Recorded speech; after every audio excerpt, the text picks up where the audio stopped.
This conference will now be recorded. Hello, everybody. GR asked me to do a little speech about a recent event in the world of real estate. Apparently, some state, Missouri or someplace like that, there was a class action lawsuit that involved Remax and Coldwell Banker, Century 21, Sotheby's, and some other companies about some sort of antitrust violations. Um, It has to do with confusion over how real estate agents get compensated. And quite frankly, our paperwork is very, very clear about this. And I'll go over that in a minute on the listing agreement. It's on page one of the listing agreement.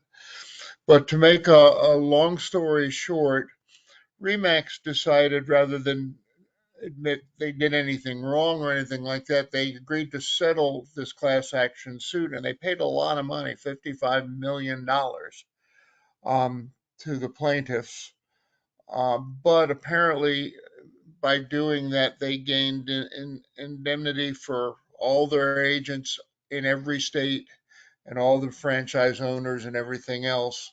So it was just a cost of doing business for them. The other folks decided they wanted to fight this thing, and apparently there's over $1 billion was the verdict against the other companies, and of course they're going to appeal all that. But first of all, from our point of view, the good news is this thing is over with. There's a book that I read years and years ago by a guy named Harvey Mackay, and the name of the book is How to Swim with the Sharks Without Being Eaten Alive. And Harvey Mackay says if you've got a problem in business that can be solved with a checkbook, you don't have a problem at all. You have a business expense. Well, Remax decided they had a business expense and they stroked a big check, but they ended this thing. So none of us are going to be in any trouble or anything like that. And nobody can apparently can come back after anybody in any other state or anything else. Um, Apparently it was a federal kind of suit or something, I'm guessing. I'm looking at a listing agreement in broker's fee number 3B. It says the broker has advised the owner of the broker's firm's policy regarding cooperating with and compensating other real estate licensees. The owner authorizes the broker to cooperate with and compensate other brokers by paying them either 3% of the gross fee or some number or a flat fee. It's right in the front of it's on page one of our listing agreement. You might, as a best practices, make a big deal out of this and maybe even have your owner put an initial by that to say, yes, this was properly explained to me, just to eliminate any confusion. Um, Virginia law requires that the owner of a property, if you're going to share your commission, it requires that the owner be informed of that and consents to it in writing. And there it is right on page one of our listing agreement. It's not buried, it's not hidden, it's not in the small print. It's just regular boilerplate language.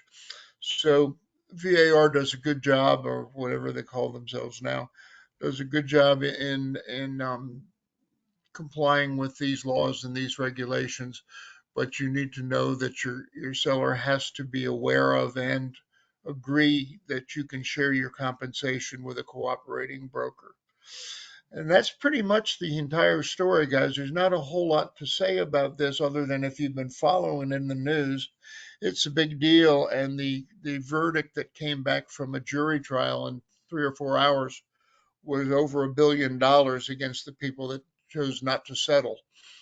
So, of course, they're going to appeal and this will drag out for a while, but Remax is out of it, and that's the good news. So, that's the story for today. I hope everybody's having a great day.